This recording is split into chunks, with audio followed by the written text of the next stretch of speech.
Jai Bhim, Jai Meem, Jai Telangana, Jai Palestine, Takbir, Allahu Akbar. AIMIM President and MP Asaduddin Owaisi today stoked a massive controversy by hailing Palestine. Owaisi, who won the Lok Sabha elections from Hyderabad, took oath as a member today. He concludes his piece with the words Jai Bhim, Jai Meem, Jai Telangana, and Jai Palestine. Palestine, mostly Muslim dominated, is a territory in Israel. In October last year, Israel launched an all out attack on Hamas, a militant force that controls the Palestine enclave Gaza, following the deadliest attack on the Jewish nation. Now, all of a sudden, it was a shock for many members of the Lok Sabha today when Asaduddin Owaisi took the name of Palestine and praised it. BJP leaders have accused Owaisi of violating the constitution. To discuss this and more, I am joined in with constitutional expert KV Jagannath. Thank you very much for joining on this show. So my first question to you is, what Asaduddin Owaisi said today in the Lok Sabha, is it allowed in the constitution? No, absolutely not. The constitution prescribes a particular format for oath taking by members in Lok Sabha and Rajya Sabha. Actually, they have to stick to the format, and anything said other than the prescribed format is not recorded, first of all. What is kept in record of Lok Sabha is only the oath or affirmation by a member, his name and his constituency. Whatever is said other than what is the prescribed format is not at all recorded in the first place. So there is no question of any consequential uproar about it. Nothing is recorded. For Lok Sabha, for the purpose of Lok Sabha records, except his oath taking, the format that he has read out, nothing else will form part of the record. Okay. So when you say the set format, can you just explain more? What is the format for an MP to take oath as a Lok Sabha member? See, oath taking has a particular significance. It is mentioned in the Constitution. In the third schedule of the Constitution, it is very clearly mentioned what is to be said by a member. Okay. Such formats are prescribed for all people in the state assemblies, in the parliament, in Lok Sabha and Rajya Sabha. Anywhere a member takes oath, that particular format only has to be read. If it is violated, then it is deemed as oath not taken. And if the speaker takes it seriously, he may ask the member to take oath again. But what I have observed in this particular Lok Sabha, 18th Lok Sabha, the oath taking that has taken place in the last 2 days, is that many people have violated in various degrees. Nobody has stuck to the format. I mean, nobody means many people. Many people have uttered other than what is mentioned in the format. So nothing has been recorded. That is why speaker also in the end has mentioned that only the official format is on record, nothing else. They have blurred the content of the portions other than the official format.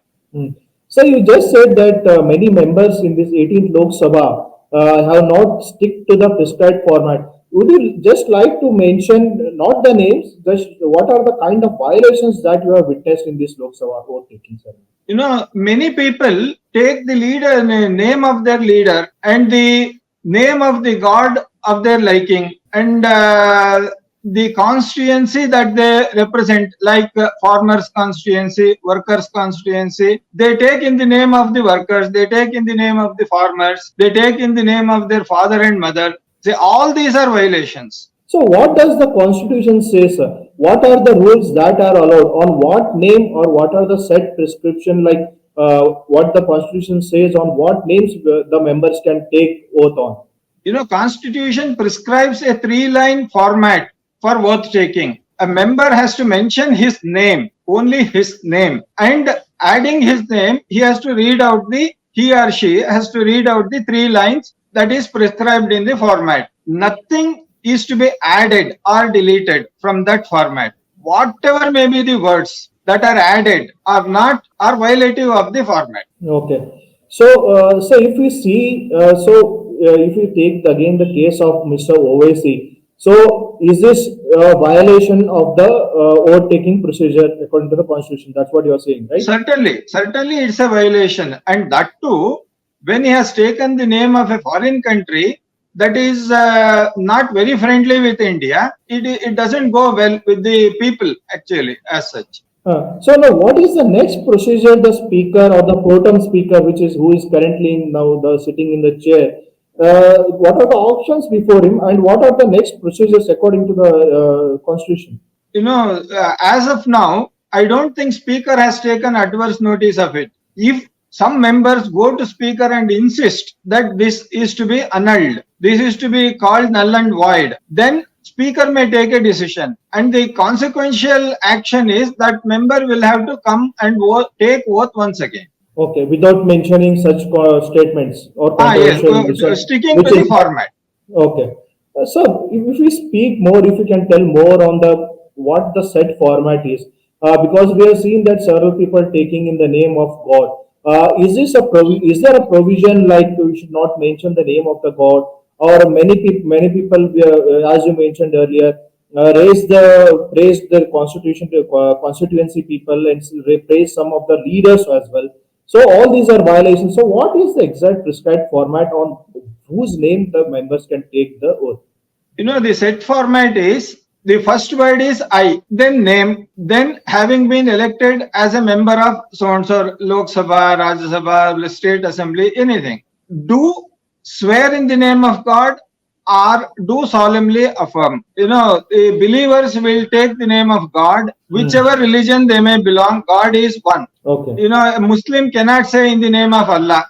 Likewise, a Christian cannot say in the name of Jesus. Likewise, a Hindu cannot say in the name of Lord Venkateshwara. Only God.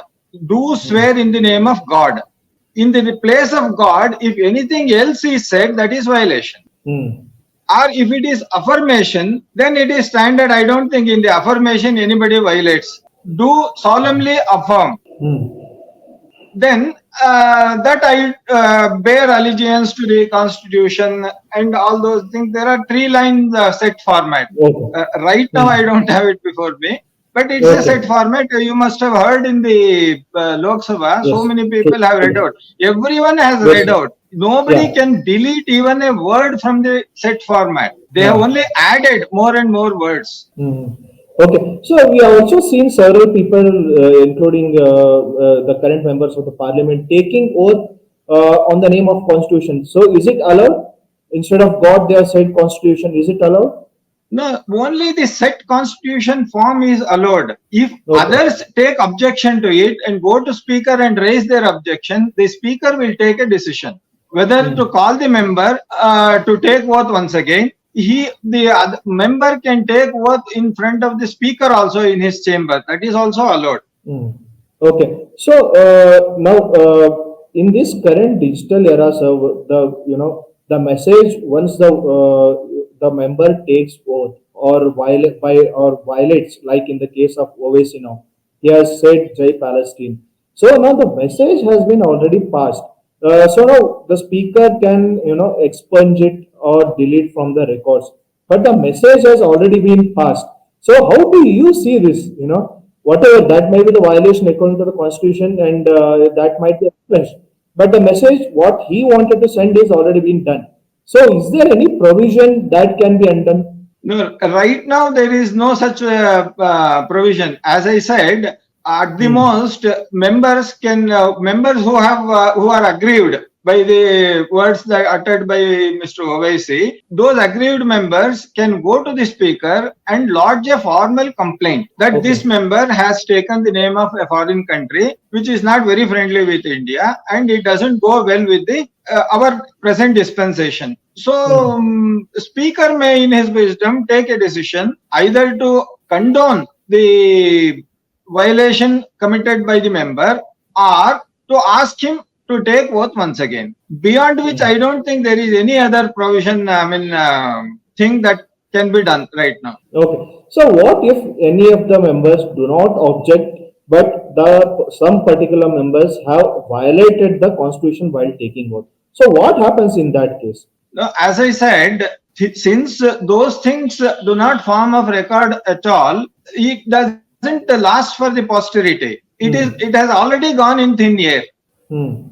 Nobody can remember even unless the TVs have recorded it and show it again and again. Nobody will remember it. Which member said what? I So you are can saying, tell you one instance yes, sir. that happened in Karnataka. At that time, I was with the governor of Karnataka, Mr. T.N. Chaturvedi. Okay. He administered oath of office to Mr. Dharam Singh as chief minister and a host of his cabinet colleagues. Many of them violated the constitutional format. Okay. Mr. T.N. Chaturvedi, on his own suo motu, he took serious objection to the violation committed by the members who have taken oath as ministers, administered by the governor. So he wrote a strong letter to Mr. Dharam Singh, Chief Minister, and Mr. Dharam Singh brought all the members to the chamber of the governor, and all of them took oath once again together. Okay. So what was the violation? It depends on the person who administers the oath. Okay, it depends on the person sitting on the chair and what action he takes. That's what matters here. Yes. Since in this case, the Speaker pro tem seems to have condoned the violation done by the member, I don't think any other action will follow. Thank you very much, sir, for joining us and giving us all the insights regarding the constitutional validity and more about the OSC's vote taking. We'll have to wait and watch what next will happen. Thank you very much for joining. Stay tuned. Keep watching India Today. So.